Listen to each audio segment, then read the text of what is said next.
बसम अल्लाह अर्रहमान अर्रहीम। बेहयाई वो बीमारी है जो आहिस्ता आहिस्ता दिलों को जंग आलूद कर देती है और इंसान को अल्लाह की याद से गाफिल करके ऐसे रास्तों पर ले जाती है जहाँ ना सुकून मिलता है और ना ही इज्जत बाकी रहती है। जब हम गौर करते हैं तो पता चलता है कि बेहयाई सिर्फ एक गुनाह नहीं बल्कि ये गुनाहों का दरवाज़ा है। इंसान जब हया छोड़ देता है तो फिर बुराई को बुराई नहीं समझता, नाफरमानी को मामूली समझ लेता है और गुनाहों को फ़ख्र के साथ करने लगता है। यही वजह है कि कुरान व सुन्नत में बार बार हया की अहमियत और बेहयाई से बचने की ताकीद की गई है। नबी करीम सल्लल्लाहु अलैहि वसल्लम ने फरमाया कि अल-हया मिनल ईमान, यानी हया ईमान का हिस्सा है। ईमान और हया एक दूसरे के साथ जुड़े हुए हैं।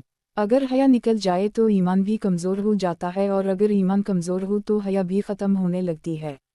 यही वजह है कि आज के दौर में सबसे बड़ी आजमाइश बेहयाई है। टेलीविज़न, इंटरनेट, मोबाइल, फुहशा मवाद, गलत सहबतें और आज़ाद ख़याली के नाम पर जो माहौल बनाया जा रहा है इसने लाखों नौजवानों को गुमराही की तरफ धकेल दिया है।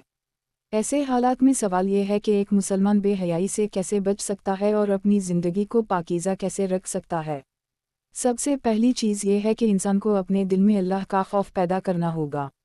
जब तक इंसान के दिल में ये यकीन जिंदा ना हो कि अल्लाह हर वक्त मुझे देख रहा है, तब तक नफ्स को काबू में रखना मुश्किल है।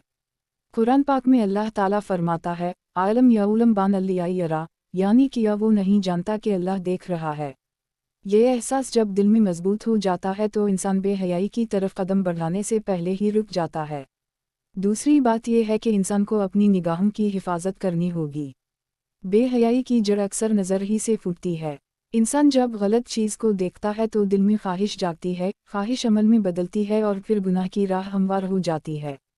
उसी लिए कुरान में हुक्म आया है, कुल लिल मुमिनीन यग़ज़्ज़ू मिन अब्सारिहिम, यानी मोमिनों से कह दो कि वो अपनी निगाहें नीची रखें। अगर नज़र महफूज हो गई तो दिल भी महफूज रहेगा और अगर दिल महफूज रहा तो अमल भी पाकीज़ा रहेगा। तीसरी बात यह है कि इंसान को अपनी सोहबत दुरुस्त करनी होगी।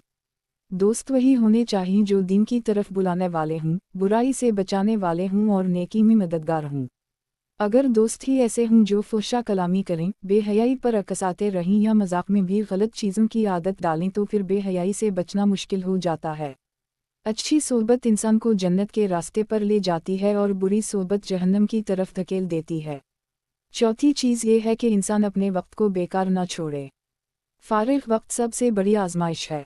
जब इंसान के पास कोई मकसद ना हो, कोई मसरूफियत ना हो तो शैतान फ़ौरन दिल में बुरे ख्यालात डालता है। उसी लिए कहा गया है कि खाली दिमाग शैतान का घर है। कुरान की तिलावत, ज़िक्र, मुताला, खेल कूद या मुस्बत मसरूफियत से वक्त को भर लेना बेहयाई से बचने का बेहतरीन ज़रिया